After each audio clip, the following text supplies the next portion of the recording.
like about scrimmage? I really liked the effort. I told the players this. I thought that, like most scrimmages, we have a lot of loafs the first time, and it's like sloppy. But I really like the effort. Like the special teams, we challenged them to not have loafs on special teams. We probably had a few, but we had some really special extra efforts. The gunners, the holdups, they had great battles. Like a lot of times people think that's a playoff, and I thought our guys, like we had high speeds on our GPS in our special teams units. So I was very pleased with that. We didn't tackle well, which when you don't tackle live a lot, we try to prevent a lot of injuries. We don't tackle live a lot till we go over to the stadium, so we probably didn't tackle as well as I would like. We didn't execute real well on third down on defense. There's a lot to be cleaned up, but I was pleased with the effort, and that to me is like number one. If you don't have effort, you don't have a chance.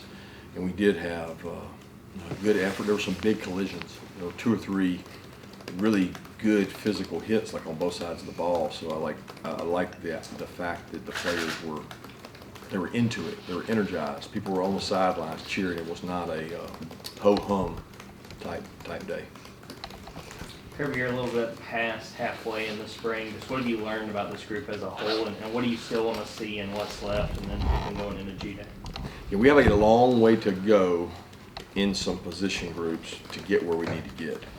But what I've been very pleased with thus far is I don't feel like we've had a poor practice. We've had really good energy, a lot of really good teaching and learning, which especially the positions that we're young at, that's what you need. You need to teach, learn, get them reps. It's so valuable to get young players reps in the spring. They learn from mistakes. They have to make a mistake a certain amount of times to get it. And we're going through those growing pains right now. We're sitting there going through them. So I've been very pleased with that part of the spring. But we're not like, we're just not where we need to be. We don't have enough depth in some positions, and but the guys are fighting. There's a lot of injured guys. I'm talking about guys that are not like injured because of spring ball. They're not in spring ball. So we're trying to find innovative, creative ways to keep them involved. Scripts on the practice field, walkthroughs for them, give them reps, give a hurt guy a rep against a hurt guy, because there's a good chance they don't hurt each other. So we're just trying to be creative.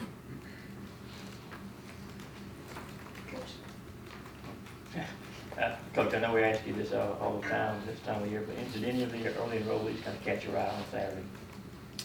Hard to really single anybody out.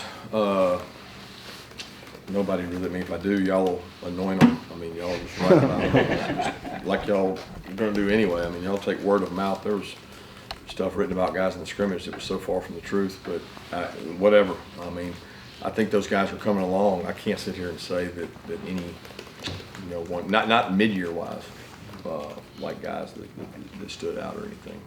We got, it was a little bit of anxiety for those guys because first time in the stadium, first time going live, we built it up just for that reason, because sure enough we're going to have anxiety in the fall when we play Oregon. So we want to build that up, simulate that, see how they respond to it. The more times you get to that crescendo, the less negative effect it has. So I thought those guys battled through, made some mistakes, and hopefully we'll see a jump this week. I'm curious about both linebacker positions inside Indiana. We talked about Pop. We know Robert and Nolan are kind of known commodities. What about other guys that might be standing out this way? We're just really young. I mean, you say stand out. I mean, there's nobody that stands out, not compared to what just left that room. Nobody like that. There's guys filling a role, and there's a difference. There's a standard at Georgia when you play inside backer and outside backer, and we're probably not playing to that standard right now. But it's not because they're not trying hard enough, and it's not because they're not talented enough. It's because they don't have the experience and the reps, and we're catching up on that every day as fast as we can. Sori's taking a lot of reps, and he's got a long way to go. Jalen Walker's taking a lot of reps. He's got a long way to go. And Tresman is injured, and he's hurt. He's got a knee, and he's on a pitch count. He's on a number of reps. but he's able to go some with the ones and help us out. Then an outside backer, Chaz and MJ have gotten a lot of work. Marlon Dean's gotten a lot of work with Nolan and Beal there. What have you seen out of Jackson Meek's progression in the past 2 years, year and a half? Well, Jackson's growing. He's getting better. I don't feel like he's been here 2 years. Maybe he has, but it seems like he's been here for a shorter time than that. But he's got to get to where he can help us on special teams. He's got to be who he is. He's really physical, strong. You know, he had some balls he probably should have caught the other day. He'd be the first to tell you, but he also made a couple plays. So when that happens, I just look for more consistency and contribution on special teams. Where does Buster Faulkner bring the organization, and how has his role evolved in his time at Georgia? Number one, he brings a great recruiting value, an in-state presence that a lot of high school coaches in the state respect Buster. He did a tremendous job as an offensive coordinator at several places. Really good knowledge of our system. He's grown as a coach within our organization. He's a tremendous help to the coaches because that's what he does. He gets to coach the coaches. But he also establishes relationships in recruiting. He spends time, you know, when he can, supporting our quarterbacks and supporting that position, and he supports Coach Monken. And I think the one thing that he's been really good at is he's kind of known his role, and he's done his role really well, and he's been a big asset for me because he's coached a lot of places. Yeah, Kirby, this time last year, you know, Ladd McConkey was a guy that we hadn't really heard of and necessarily wasn't a guy expected to have a huge role in the fall. I mean, have you seen a difference in him this spring, sort of with him stepping into a big role among receivers? Yeah, he's much more confident. He makes a lot of plays. He made some plays in the scrimmage the other day. He's tough. He's elusive. Plays really hard, and just, you know, he's what you want in your program because every play he gives you everything he's got. There's like this level of consistency with Ladd that you know you're going to get his very best every day. If anything, you have to be careful how hard you working because he'll do exactly what you tell him to do. He'll run himself till his tongue hangs out and he loses his juice because he's certainly better with juice. Yeah, you talked about Jalen Carter growing as a leader, but what are the areas just as a player that you want to see the most improvement? Just consistency. I think he and I have talked about stamina, and you know he has flash plays, and he's really athletic, and just, you know, playing with consistent effort because the talent is just oozing. It's a matter of can he play every play with maximum intensity and be able to sustain. You know, he was in a three-man weave triangle last year, and you know it was easy to sub him because you weren't having a big drop-off when he went off the field. We need him to play more snaps this year. We need him to be on the field. We need him to be active. We need him to be able to play first, second, third in a row, not first, second, and then some thirds. So can he do that? Can he go through off-season workouts and put himself in a position to be like Trevon from a stamina standpoint? And Devontae works so hard in practice that Devontae could play any number of snaps and still be fresh. We got to get Jalen to be able to do that and lead. You know, set an example for the other players. Kirby, you had the spring of COVID with Todd Monken his first year, and now you've had almost 2 full springs with him providing consistency. What does that consistency bring for your offense? A plan. You know, I think a big part of offense is like have an identity, believe in who you are. Don't try to force your players into that. Be strong where you're strong and improve your weaknesses. Well, he knows what he wants to do. He knows how to package plays that work well together. You know, be who you are. And if your strength is at wide out, if your strength is at O-line, your strength is at tight end, your strength is at running back, your strength is at quarterback, use it. And I think he's done a good job of bringing consistency in those areas and accountability to that side of the ball. How are you looking for Ladd to improve or to evolve his game in year 2, both as a slot receiver and as a returner? Make more explosive plays, take care of his body, you know, in the summer, lift, put more muscle mass on. He's in really good shape usually, but it's more a matter of protecting himself because he can get beat up. You know, he's not a real big guy, so the more he protects himself and grows and be explosive and run after the catch is what we need out of Ladd. You know, being able to be really good at perimeter blocking when we're throwing the balls to the outside, something he's got to work on. But I think he's going to be explosive and a playmaker. Kirby, in your mind, do you guys have a good understanding of what you have behind Stetson at quarterback? And is there a separation between Beck and Vanderbilt? All those guys have done a tremendous job. I mean, Stetson's taken some really good quality reps here in the scrimmage. He's been really consistent this spring. You know, he's very comfortable. It just, you know, when things break down, he doesn't have to go make a play like he used to think he had to go make a play. He makes a good throw or he runs the ball. And usually those are two really good positive things that Stetson's done. He's been really consistent this spring doing that. He doesn't have the snafus that we used to have just because he tried to force the ball. He hasn't done that. It's come with ease to him. The other two guys have gotten a lot of work with both the ones and twos. I'm really pleased with both where those guys are. I mean, it's just amazing how far they've come from this time last year to right now. It's like, oh my God.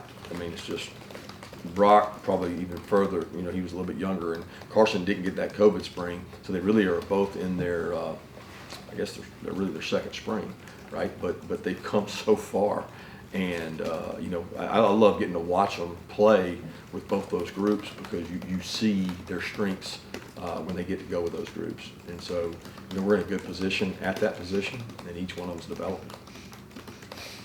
Yeah, Kirby, I was going to follow up and ask you how Stetson has met the challenge. I mean, you don't publicly challenge people by accident. How has he responded, one? And two, what do you look for in the scrimmage this weekend as far as what's next, scrimmage 2 typically? Yeah, I don't, you know, y'all made a big deal out of that. It's like everything is blown out of proportion. I mean, I'm challenging him to do exactly what every player's challenged to do, right? Be the best leader, go to class, make good decisions. I mean, that's not real far-fetched for anybody, but somehow it gets spun into Stetson's like in this doghouse or something. I didn't say any of those things, so I think it gets misled and like misconstrued because when I challenge somebody every day. So Stetson is really, he's taken on the role we've asked him to do. He's been a good leader. He's playing the best football he's played since being here, and he continues to get better. So, I mean, I want to see him continue to do that. And I want him to continue to get reps so he gets growth. But getting those other two guys reps is critical too. So we do a lot of strategic work on reps to make sure those guys are getting better and getting opportunities. Scrimmage 2? Yeah, scrimmage too. I mean, I want to see him continue to get better. I mean, it's like make good decisions. Can you do it consistently? You know, can you make plays consistently? If things break down, he made 2 or 3 plays in the scrimmage with his feet that I don't know how many guys can make where he's elusive. Now he's not live, so it's hard to measure that. But you know, it'll be play within the offense, play within the system. Stetson's not. We're not going to go out there and run the guy 35 times and rush for 300 yards. So I mean, he's got to play quarterback. He's got to deal the ball and get it to the right playmakers around him. And right now, we're not even playing with a fully loaded, you know, offensive gun. So he's having to do it with the guys we got. I think he's doing a good job of that. With the wide receiver room changing so much this offseason, are you seeing any connections between Stetson and any of the quarterbacks, particularly with the scrimmage having happened this past weekend? I don't know. I never believed in that whole connection with a certain wideout. I mean, you better be connected with all of them because if they play 2-man on the one that you want to throw it to, you better get ready to throw it to the other guy, right? I mean, like if it's man-to-man and we get a choice, then you're going to make a decision on the guy that you think can win. But there's all kinds of coverages that are played, zone, man, matchup zone, that make you throw the ball to everybody, the back, the tight end. So, like, you better have, what we're trying to do is establish depth at wide receiver. So we're trying to get young players that are talented to go really far. So Denali Morissette, he's a young player that's talented, but he's got a long way to go. You know, the same way at offensive line. We look at offensive line and I'm like, man, look how far Amaris Mims has come. Man, look how far this guy's grown and gotten better. Devin Willock. I mean, like I want to see the players improve and not just gel. You know what I mean? Like improve your fundamentals and get better so that our team can be better. And we've got some guys, you know, that are getting better. I'm excited about that. They're probably not as good as you guys think they are. They might not be as good as they think they are, but they're getting better. We've got time for 2 more questions. How have Kendall Milton and Kenny McIntosh sort of stepped into the lead running back role as well as into like a leadership role at the position? Next man up. I mean, those guys have watched the example set by so many backs before them. I mean, whether it's DeAndre Swift, whether it's James and Zamir, they watched two wonderful ambassadors for the University of Georgia do it the right way. If you can't follow that lead, then shame on you. And so far, both of them have been tremendous leaders, been positive. You know, we're getting them work. We're getting Dejon work. We need some depth at that position. We need some guys with some different skill sets. But I'm pleased with the work they're doing. They're not shying away from work. They're both tremendous special teams players. They have a major role on our offense when they go in the huddle and they look those linemen in the eyes and they challenge them to get yards. And those guys respond to Kenny and Kendall. We'll have a chance to talk to Jack in a few minutes. Just what does it mean as a coach to have an experienced kicker coming back and knowing that you've got that? It's wonderful to have a guy that's kicked in a lot of big moments, right? I mean, he's hit some big kicks in big moments. He's a model of consistency in terms of the way he works about things. He's going to probably take on a burden, he or Zirkle, in terms of kickoff, that we have one of the most elite guys to probably ever play college football that's gone. So he's going to have to step up because, you know, you guys just count that play like it doesn't count. You know, for us, it probably hadn't counted for the last 2 years because of the guy we had. It's going to count a whole lot more. So we need him to step up and do that well and compete with Zirkle at that. Thanks.